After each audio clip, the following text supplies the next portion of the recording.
All right, here we are. I have a really special guest today.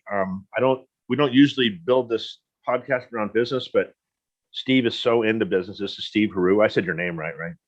You got it, man.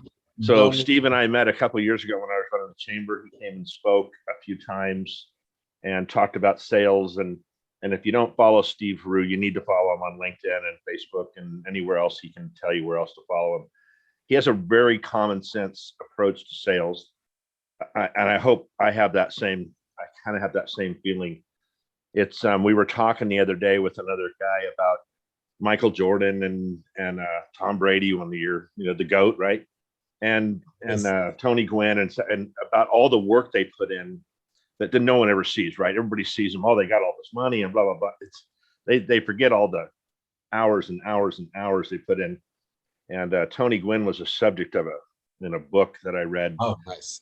About how he was the first at the field, last one to leave every day. This is why he batted 340 plus in his career. Yeah. So anyway, thanks for being on here today, because it's guys like you that give me some credibility. I hope that's, so I like I said, I love your common sense approach, right? So about the complaining, and kind of what this podcast started out to be was about limitations and storytelling. And you have a great story about how you even got into sales, which I'd love to hear that. I know my followers would love to hear that. Tell us how you got into sales. Yeah. Grew up in Boston, hence thanks for the Brady reference. But, quick story about that too. After Brady, it's funny, after every Super Bowl Brady wins, that's how we have to say it now, right? Not after the Super Bowl, right? After every Super Bowl he wins, he's literally in the gym, the next day, and he's got a clock that's counting down, like our national debt clock that goes up, right? This one goes down. That says how many hours to the next Super Bowl, And wow. That's just how much he's focused, right? Yeah. So it's funny you said that, but that's true. Well, and his diet is like incredible. And people go, signed an extension. He signed a 4-year extension at age 43. I mean, and they'll say, well, he's got the money to do that. I'm like, horse shit. Yes, he does have the money to do it, but he didn't have the money to do it when he came in as a rookie, and was not a great quarterback, by the way. Got better on his own, got coached to be better. Yeah, and Bob Kraft called him Kyle Brady, if you guys didn't know that. I do remember. I saw that. He didn't even know his name. That's a random tight end from the Jets. Yeah. Imagine that you're a draft pick and your owner doesn't even know who you are. So this is such a great story. But yeah, mine is not quite to that level, but not yet. Yeah, well, growing up, I didn't think, right, I was going to be this great athlete or business person or whatever, because I grew up in Boston. So, probably from second grade, I would say, through high school, I did not say a word, right? Nothing, deaf mute. And so, I struggled with, people and class and speaking and girls. And I never went to a party, never went to a dance, never went to the prom, nothing like that. And then I got to college, went to really expensive business school in Boston, and I felt like I had to help my parents pay for it. So I need to get a job. So sure. Were you an only child? Yeah. Only child. Okay, go ahead. Yep. And so felt like I had to pay, help them. And they had these flyers all over the desks at school, and it said, part-time job, the phone number, $10 an hour, whatever it said. So I'm like, all right, well, what is this thing? I'll just call this, and called it up, and I said, hey, I'm, interested in this job. And they said, it's sales, and customer service. I'm like, do I have to talk to people, or, should I do like a desk job or something? Is it, data entry, and they're like, no. I said, well, what would I be selling? And they said, we'll tell you when you get here. I'm like, all right. So I go, and then I get the job. They hire me. They give me this nice offer letter. It's signed in color. They really made me feel like I earned the job. And then you find out later they hire anybody, who's breathing. So I went home, told my parents, and to give you guys some context, since we haven't met yet, if you've ever seen Seinfeld, George. My parents are the Costanzas. Okay. Like they live in Del Boca Vista. They scream at me every 5 minutes. It's the same. So I had to tell them, that I got this job. And my dad's like, "Oh, what are you going to be doing, Stevie?" I said, "I'm going to be selling knives." And of course, some of y'all know it's Cutco, and you know a lot about Cutco knives, and maybe your Right. kid did it or you did it. And so my dad goes, "You're not doing that." I'm like, "Why not?" And my dad's a truck driver, blue collar guy, not a business guy. Thinks anybody that's trying to sell him something's a scam, or it's fake. So he's like, "You're not doing that. That's a scam. You don't even talk. You're going to sell people knives. So I'm not giving you the money because you have to buy the knife kit." Right. So he goes, "That's it. I don't want to hear the end of it." I'm like, "Fine, Dad. Hey, Mom, can I have 150 bucks?" Moms So will always hook you up. she gives me the money. And then, of course, my dad's like, "Oh, well, Janet, you just lit that on fire." So that was my motivational upbringing from Frank Costanza. So I just decided to start selling knives. And again, they give this big long script. Have you ever seen this? Any of your kids do this? They got this, 30-page sales script. It's full of like used car salesman crap. It's just awful. And I was reading it to my aunt, and I'm like, "I can't say this to people. What is Right. this?" But I had never done sales, so I didn't know any better. But I knew I wasn't going to say that.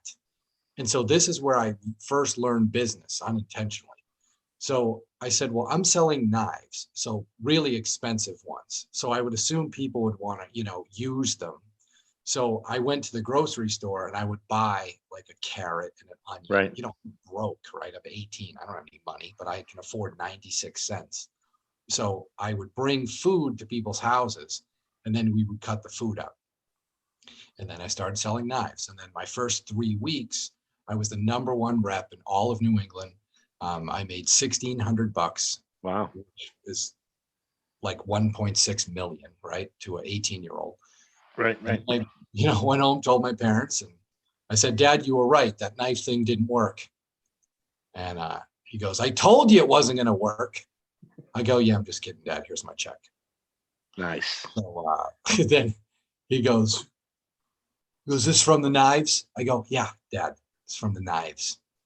He goes, "I'll clean it up for the audience." He goes, "Let me see those effing knives." We're from Boston, sorry. So we get the knives. He cuts Don't it up, apologize to me. You know me. uses another holy word. He goes, "These are pretty effing good. Maybe we'll buy some of these." So that's when I knew like I could sell, because he doesn't buy anything from anybody ever. So I stayed with them with Cutco for 3 years. Yeah. Senior year in college, I was number one in the country. Nice.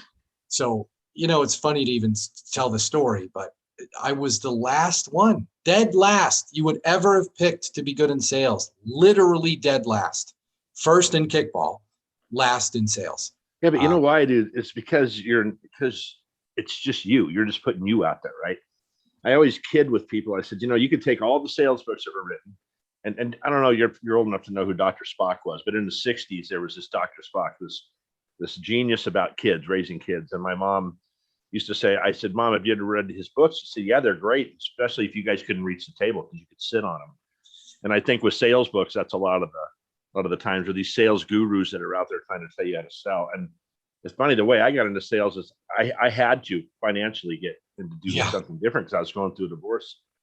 And this guy says, "You'll never be good at sales. Just forget it. Don't get into sales." This is why I was about 30 years old. And I said, so I went to this job interview for sales, and I said, "Hold on, all I got to do is go talk to people and get them to buy your stuff, and you'll pay me extra." He said, "Yeah, that's how commission works." I'm like, "Well, shit, I'll try that."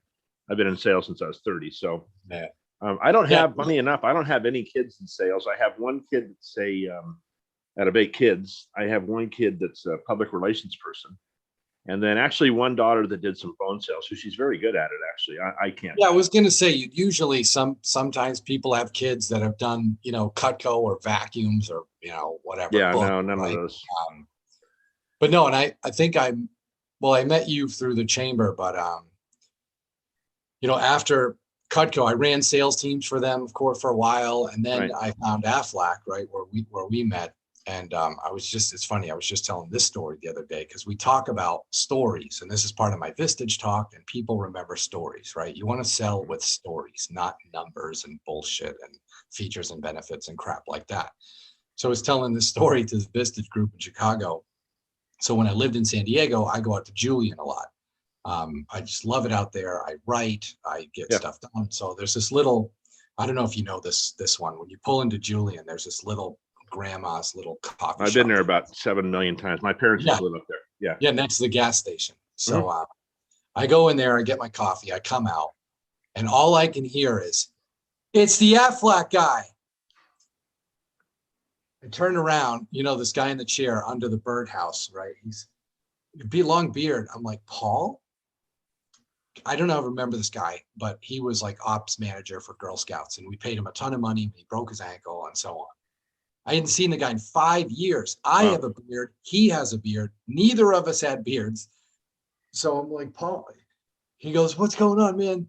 He's like, "How are the Costanzas, by the way?" And I was like, how does he even remember that? But the point of the story was people remember stories, and he still remembered that. And so in my Aflac, career, when I started selling Aflac, when the guy saw my resume, he goes, "You made money selling Cutco knives?"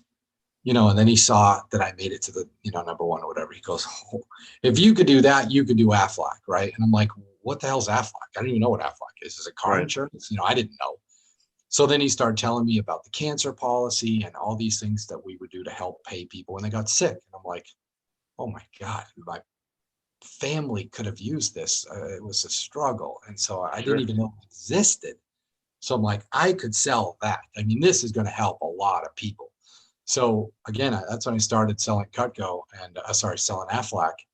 And I was there 13 years and somehow made it to number one in the country with Aflac also. And that's when I met you when I was in San Diego. So yeah, it doesn't matter what you sell, guys. It really doesn't. Knives is a physical product, right?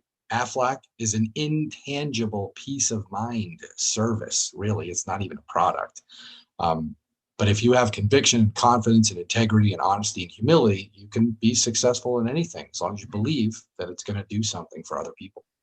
Yeah. So the 4 keys to this, the way it started out, this podcast was, getting over limitations, right? We all have them, from the poorest person to Jeff Bezos. Something's limiting him to get to that next level. How do you get over those? Yeah. Storytelling. I think a lot of salespeople just go and sell. They're not, and they don't think their story's important, but everybody I meet has I love in some way. They say something to me or tell me their story. I don't like everybody, but I love, everybody. And you got to get the stories, whether you think your story is important or not. It's important to somebody. It'll resonate with somebody that'll, and it could be, "Hey, I'm from Boston. Hey, I'm from Boston too," kind of thing, right? Confidence, how I think we're in this spiral of confidence right now. Lack of confidence in America did not help that that COVID hit, right? And then excuses, right? So I'm the master of excuses. I can come up with any reason not to do something that I'm supposed to be doing, right?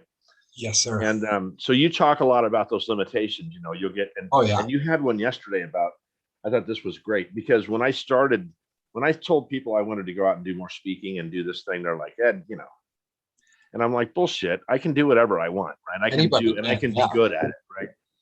And I've told the story a couple of times. I went to coffee with this really well-known speaker all over the world. He spoke. He used to run this big motivational company and things like that. He says, "Ed, you haven't done anything. What are you going to tell people?" I said, "Well, shit, I kind of felt dejected. I left him, this is a couple of years ago." And I started thinking, you didn't raise $7 in the sun, right? And you don't know how to measure for a crane so it doesn't tip over, and HVAC. I mean, you've learned something over your life, Ed. You've got to be able to, teach somebody something, right? So, but you've inspired me because you're that never give up kind of guy. Forget what people say, do what you want to do, things like that. Yeah. I mean, you can do anything in life. I mean, I couldn't play in the NBA probably now. Yeah, to a degree, right? People say, you can be anything you want. Well, not really, right? Yeah. If I have a health condition, I can't be an astronaut. Exactly. Right? So, but in the grand scheme of things, right? We got to try, right? Yeah. We try. If we don't make it, we don't make it. Big deal. We got to try, right? You feel so much better giving 100% to something. If it didn't work out, big deal. You tried. When you're talking to these CEOs, because that's what Vistage is, right? The Yeah. CEOs you talk to. Yeah. Do you think that these people at some average level forget where they came from? Yeah. Some do. And then they're at this level and they're like, well, I wouldn't Yeah. do What that. do you Well, you probably know? did. Yep. Yep. Yeah. I'm better than you. That's why the CEOs that have the most successful company, like Jim from Costco, he doesn't own them anymore, but like when you start from the bottom, you started at janitor, then you went to the mailroom, then you were a receptionist, then you were, manager, then you were VP. Those are the people that have the most successful companies because they remember where they came from. It's almost like the athletes. So many athletes, guys like LeBron, right? Who he's an amazing guy. And if you don't think so, you're a moron. This guy has literally put thousands of kids through school, right? That would never have been able to do it. Like he takes care of his community, right? He does not forget where he came from. Then you got other people who go back to a city they're from and they don't even sign an autograph, right? For some 6-year-old kid, who's above them. So it's the same in business. A key to leadership, is having people's back. And I think a lot of people don't really understand that. And they look at their employees as numbers, right? You're just employee number 6, You're not head with, 8 kids, right? They don't even know that you have kids or, that's a problem I see with a lot of the leaders, right? They're just focused on one thing, right? The top line. They don't realize your employees are the ones that get you there. Try to run your company with just you and see what happens. Well, that's a Richard Branson thing, right? Take care of your employees and they'll take care of your customers. Great. Yeah, he's another. So something, God, I'm getting old, dude. I just was going to say something, but yes, it's funny going back to the sales thing. I will tell people I have 8 kids and they're like, oh, you Mormon? And I'm like, well, that's kind of rude to say, but I just laugh it off. I said, no, I'm Catholic. And then they go, oh, okay. Oh, the sales thing. When you tell people you're a salesman, they're like, oh, yeah, I kind of figured. Like it is a dirty word. Like, right. Dude, that's why it's like the whole perception of salespeople, again, is bad because of what we've all been taught, what we've seen, and that's kind of why I wrote the book, right? Sales is not a dirty word, but we've been made to think it is because of all of our experiences buying cars. I mean, the rest. So, what I still don't grasp is there are people that have been lauded, right? Celebrated, put on a pedestal in movies, in Hollywood, sales movies, who've been to federal prison for stealing hundreds of millions of dollars from families. Yep. Not paid 1 cent back. Now they're a sales trainer. Like what planet do we live on, right? I mean, well, they're such good manipulators, right? They manipulate people. And I said something to somebody because I want to do more of that speaking. They said, well, how are you going to monetize it? Are you going to sell something? I said, I don't really see myself as selling a CD or a book. I don't know. That could happen, but I don't really. I kind of want to. It's more just putting my arms around people, saying, look, it's okay. We can be average people and be successful in different ways, and in relationships, especially. I mean, relationships with your kids, things like that. I think those are super important. Obviously, I mean, it's 2/3 of your life you're doing that, and 1/3 you're working. So all these things are intertangled. They're all intertwined. Your job, your working out, all this stuff should be intertwined. It should lead to success in other areas. I mean, if you can provide real value to people, they'll pay you for it. And that's kind of the best part about what's happening now in the world. I had a gal on my Monday call. So you should probably come to that. But I run a weekly call on Mondays. So every Monday at 4, right? It's for all my clients and it's kind of, group coaching, support, training, collaboration, right? It's fun. And this new gal that I started coaching, she's actually I coach the Vegas Chamber membership team. So she's on the team. We started working together. but she had a 400% over quota in her first month, right? And since we started training them. Wow. Now, I didn't like pitch them on my training. Right. They just saw me do a couple of talks. I sent them the stuff that I did for San Diego Chamber. Then they said, oh, we want to talk, to Fred and Grace. And so they talked to Fred and Grace. They're like, man, we really think you can bring some value to the chamber. So I said, awesome. I'll give some talks. I'll teach you how to network, the stuff. So I didn't really have anything to sell them. Then they said, well, man, what could you work with our team? And anyway, so you don't really have to have anything to sell per se, but if you provide enough value to people, they're going to want to hire you for something. Yeah. Have you do something. So yeah. you So that's funny you said that, because part of the reason I hired a coach, right? So, and you kind of encouraged me on accident about that because you had talked about it before. And when you do think of the Brady's and about all these athletes, I think it's silly. We should all get a psychologist as soon as we're born, right? Right out of the gates, we should have a psychologist. I literally just got off the phone with my coach, by the way, just before this. Because you need a third party, right? To look at, as long as they're a good third party, to look at you and say, you know what, Ed, if you just tweak this a little bit, and so it's going well. I mean, I've only met with her twice, but it's going, she's kind of drawn some things out of me that I wouldn't do on my own. But I got to tell you something. I applied for a job about 2 months ago, and it was a normal, sales manager job, 20 people, blah, blah, blah, Southern California. And I didn't get it. And I was thinking about the job description. It looks like they hired somebody and then that person fell through. And I thought, man, who wrote this job description? This company doesn't even really know what they want.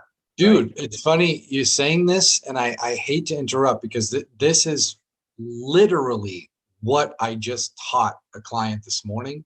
So part of what I do, right, is teach companies how to find, hire, select top salespeople. Right. And it's almost like golf, right? If your grip is screwed up, the rest is screwed up. And all of their job ads are screwed up.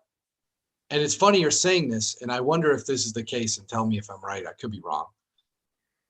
Most companies, right, when they want to hire somebody, let's say they want to hire a cell phone salesperson, they write the job ad, describing the job, the role, the responsibilities, so on. Right. You guys, you got to write the job ad for the person you want. You describe the person in the job ad, not the duties of the job. And so it's funny they fell through because you're attracting the wrong people.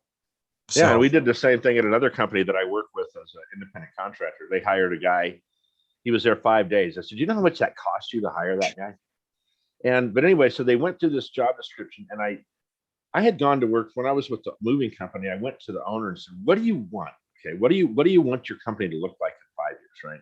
Well, I want this and then this, and I talked about culture, and then I said, well, you're going to need to be the first guy to change, right? Well, I'm older. I said, well, see, now you just switched. I mean, if you're not willing to change, you want all your employees to act different, but you're not going to act different. Yep. But as I went to this job description, I went, and they kept asking me, it was funny in the interview, they kept asking me about commissions. This company's been around 30 years. I mean, you guys don't have that worked out yet? I mean, 30 years, you don't have commissions worked out on how you're going to pay a guy? And I know what they want. They want somebody to come in and increase sales. Well, if you got 10 guys that are girls that are producing this much, I'm not going to increase their sales by 20%. We're going to need to figure out exactly what you want. Could be your profit margins. I don't know. Yeah. We might not be charging enough. I don't know what it is, but you should really dig through this before you write this description, because you're just wasting all this time on interviews. And how much money? I asked the Vistage members, and I say, hey guys and gals, how much does it cost annualized for one bad hire? Crazy expensive. What the number is? And many experts, believe it or not, put it in the $1 million range. Crazy. $1 million.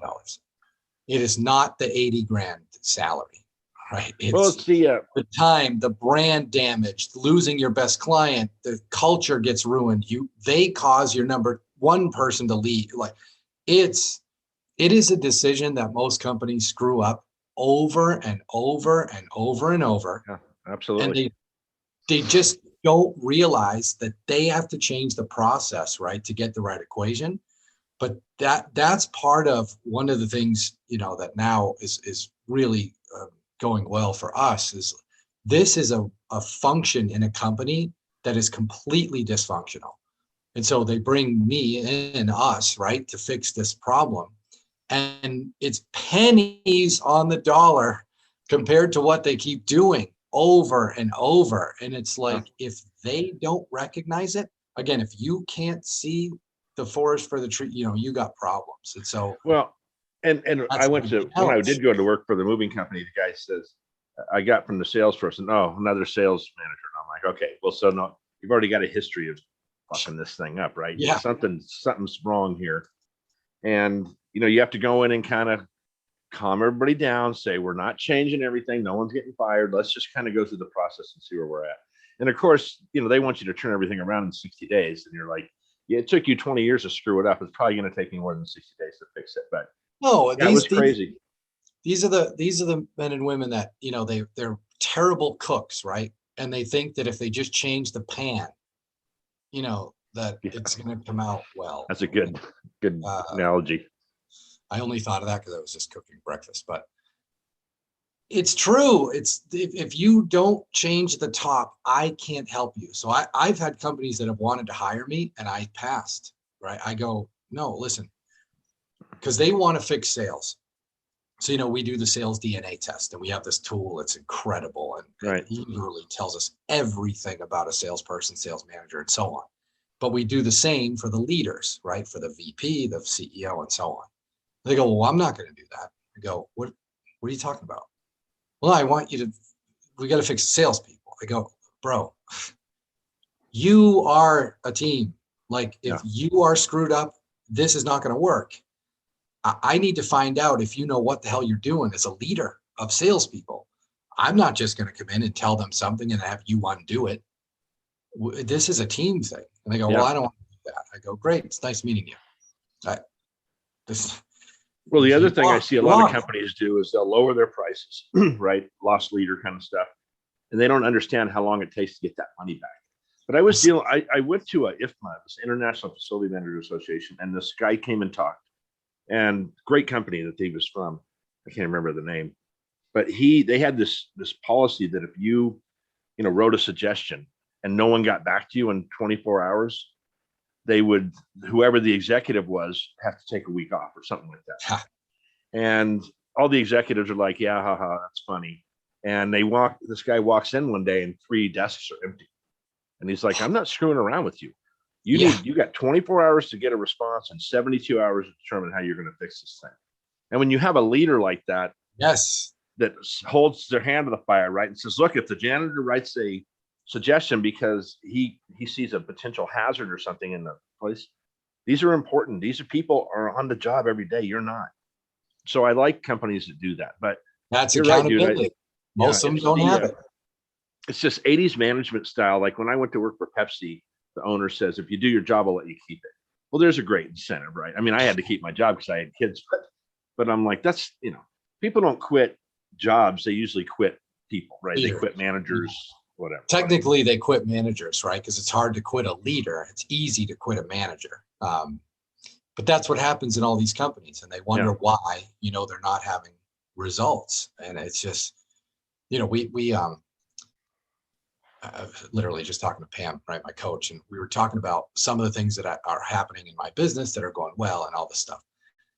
And I told this to the Vistage group 2 days ago, and I said, because I teach detachment, and I don't know if anybody in your audience knows what this means, but we need to detach from outcomes. And once you detach from outcomes, you can live freely. And in sales, it is so critical to understand this point. And I taught this in a fishing analogy. And then I fish, and I guess I'll ask you, not a trick question, but what's the goal when you go fishing? I mean, what's the normal goal? What would you assume? To catch fish. I'm not a fisherman, but that's what I would think people go to fish. That's what you would think, right? In our lives, there are things we can control and things we can't. Right. And when you are focused and worried about things in your life that you have no control over, that's not good in your business, your life, your marriage, whatever. Sure. Well, guess what? You have no control over when you go fishing. Catching fish. And that's everybody's goal. Yeah. And they wonder why they get frustrated. What can you control when you go fishing? The time of day, the tide, the lures, the retrieval speed, the gear, how many beers you put in the cooler, whatever. You can control all that. And Yeah. all you can do is give yourself the best chance to catch a fish. If they bite, they bite. If they don't, they don't. And there's even a term, if you don't catch a fish that day, it's called getting skunked, or it's not an endearing term. Right. But if I'm a world-class fisherman and I don't catch a fish that day, that doesn't mean I suck at fishing. I did everything right. They just Right. weren't biting. So guess what fish is for salespeople? Customers. Quota. Yeah. Quota. Yeah. Sales. And we wonder why 76% of salespeople miss quota. It doesn't drive performance. Telling someone they're a loser because they're not making sales doesn't Right. help them. So I told the Vistage group, I go, hey, someday you're going to see me on stage and you're going to go, that's the guy that got rid of quotas. Nice. That's the goal, right? Some company soon is going to let me lead their team of salespeople, and we are going to get rid of every single quota in that company. And what we're going to focus on is what are we doing every day? And if we do these things every day, right? Show up at the right tide, use the right lure, have the right gear. Guess what? We may not catch fish that day, but we're going to catch a shitload of fish. Yeah. So that's, some of the stuff that I want to teach people, this kind of old school sales mentality, right? With quotas and goals and all the stuff that doesn't drive people. If it did, 3/4 of salespeople wouldn't miss quota. Right. So we've already established 100 years of what doesn't work. It's time for something different. So this is a great that's metaphor. Self-limiting belief. Great metaphor for life, right? If you want to get in shape, you want to lose weight, you want to do all these things. When I hired this trainer 2 years ago and lost 65 pounds, I had excuses, right? I had all these things, but he was very honest with me about what I had to do, and taught us how to eat, taught us all these things to do. And as we, did those things, we got results. Yeah. I remember one day he was complaining to me about his girlfriend and her parents and blah blah blah, and I said, "Dude, I'm really not paying you to listen to your problems. We're working out right now." And I started thinking, because he's about the age of my kids, and I said, you what kids don't understand sometimes, you have to compartmentalize your issues, right? For this hour, you should be focused on me, right? You're trying to get me in shape. When you go home, you can focus on your girlfriend or whatever. And then, when you're doing this, and one of my daughters was really good singer, and she wanted to go to American Idol, and she did, and she tried out. She didn't get any further than the first round, but well, she tried. That's good. yeah. And her stepdad said, you got to have a plan B. And I said, you know what? Fuck plan B. Don't do plan B. Plan A only. You want to be a singer, but understand that just like all those athletes, all these singers had to put a lot of work in, right? Even the most hated rapper in the world was in the studio 20 hours a day doing all this things. Yeah. So I said, let's start with some small goals, right? What are you going to do by Friday that's different than what you did? Just take little chunks out of that goal, right? And eventually you're going to get to it, just like the working out. I remember laying on the floor one day going, what the hell am I doing this? I was in so much pain because this guy had me laying on the floor. I looked like I just rolled up on the beach. When I first started, and I had my hands up, and I'm thinking, I have pants that fit me. I really don't need to get in shape or whatever. But I stuck it out, and it's just those little holy moments you got to string together. That's how the Saints became who they were. Yeah, yeah. Daily, it's all daily, man. We implemented this thing. You don't know about most of the new stuff, but I created this thing we teach, right? This daily victory game plan. And it's 18 things, right, that salespeople should do every day. One of them's reading, by the way. One of them's studying. It's not just sales stuff, some LinkedIn stuff. Anyway, the people that are doing this every day consistently. Now, they're not even doing everything, 30 calls, 10 follow. They're not doing every single thing, but they're completing most of it. They're doubling, tripling, right? Their activity, their results, their sales, whatever you want to call it, confidence, because of they could focus just, okay, this is what I'm going to do today. That's They're not Hector worried Pittman. about their Yeah. stupid goal, like golf, right? Was watching golf last week. Professional golfers. They don't show up to the course and go, my goal is to shoot 62 today. Right. You'd be an insane person if that was your goal. What is their goal? I'm going to stripe one down the middle on one. And then what's my next goal? I'm going to put one 15 feet right on my second shot. They focus on one shot at a time. That's why they're pro golfers. That's why they make millions of dollars. Well, and I think it's funny that triple bogeyed the last hole, and it's all in the mind, guys and gals. And it's all really, you take the best golfer as a great example. The best golfer in the world learns how to do one thing a million times the same way, right? Boring. It seems boring.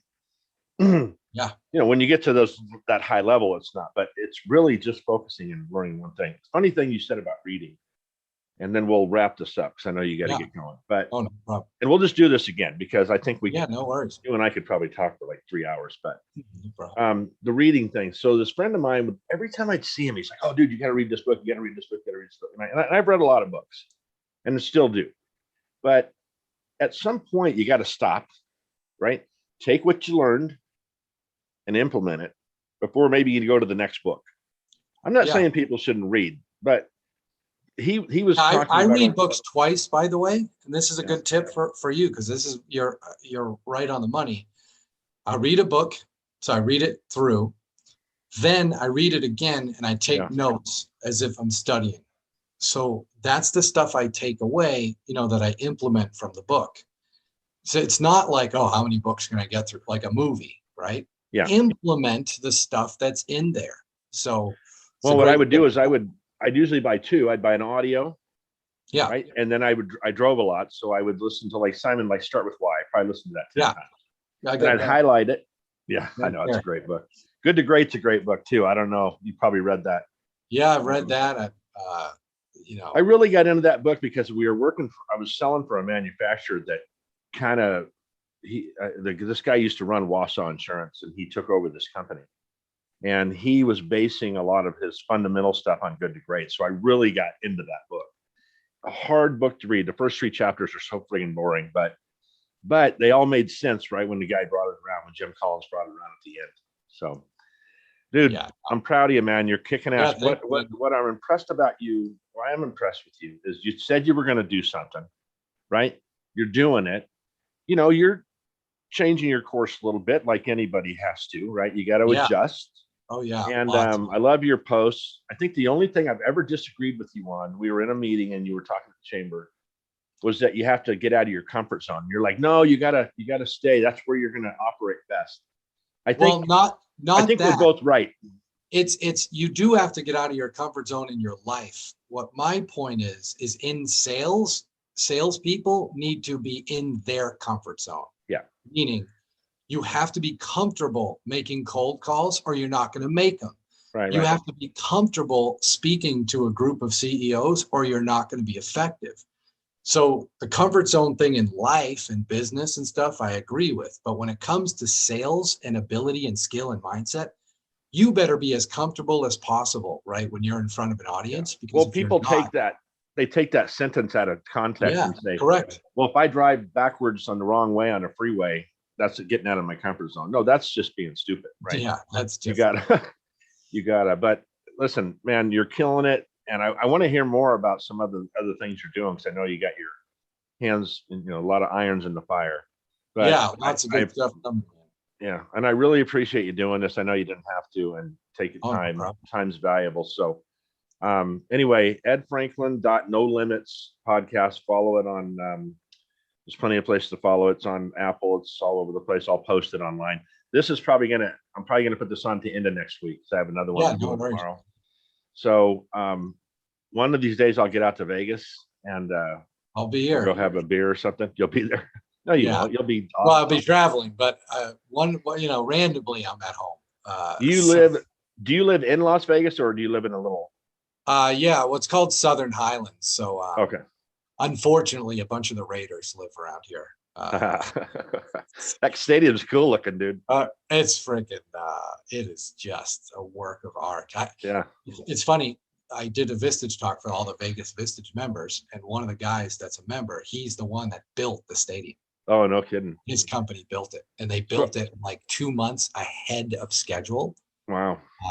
And got like a nice little chunk for that. I was out there in not this January, but last January for brilliant marketing ideas. We went to a big convention out there, and it was just I had to send those pictures to everybody that hates Raiders, right?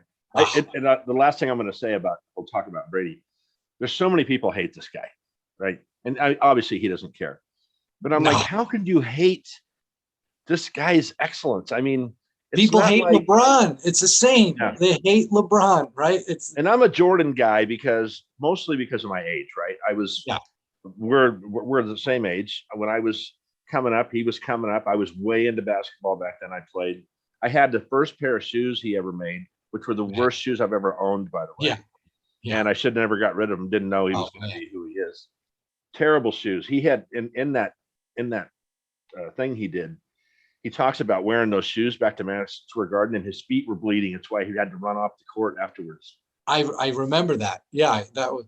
So I just did some talks in Chicago, and we were talking about The Last Dance, and what a great documentary that was. And it's funny. Last tidbit on LeBron. So I have a LeBron autograph ball that I got from a charity event in San Diego at RB Inn. Right. Nobody bid on it. Okay, 0 people. They were bidding on a foursome at Bernardo Country Club and a freaking wine basket. And I go, no bids on the LeBron. You guys know who this is. I know you're a bunch of old white dudes, but you should know who this guy is. No bids. I still have the ball. Yeah, he's a pretty good basketball player. Yeah. And he's definitely going to be in that argument for the greatest of all time. But yeah, if he wins, another one or two. I mean, he's in the top 5. Sure, of course, and I would put him there too. And I do like him. I can do without just about any athlete's political views, but he complains. He complains too much. That's his one. Yeah, whatever. He flops and whines a lot, But besides that, everything else is good, Yeah. But yeah, man, we can definitely talk more, and appreciate the time. And hey, connect with me, y'all, on LinkedIn or Victory Selling, wherever you can find me. We'll chat. Hopefully I don't pick too many more LinkedIn fights, with people, but I don't really see those. Are you getting people argue with you? Yeah. I mean, people put up, idiotic stuff from these other fake gurus. Right. And it's just mind blowing, I'm kind of the thought with those guys is like, they do what they do. I'm doing what I do. I don't, I was telling somebody, I did a post yesterday about, pushing people to not be loyal anymore. And I said, somebody commented on that. It just happened to them. And I said, look, the greatest feeling in the world is getting people's what they fucking care, about getting that off your shoulders. Right. I don't really care what people think. Right. I don't really care how I look. Obviously I care a little bit. I want to look better. Right. I don't care if they care. And you just got to take those guys and go, they're the car salesman from the 60s. I'm not. Yeah. And that's why you'll see some of my posts about the need to be liked, right? Because that's one of the things we measure in the DNA test.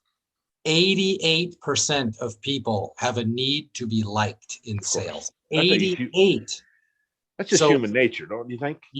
Yes, it is, because it's from social media and growing up, and we get told people buy from people they like, which is bullshit. People buy when there's value, and you're going to make their life or business easier. They don't need to be your best buddy.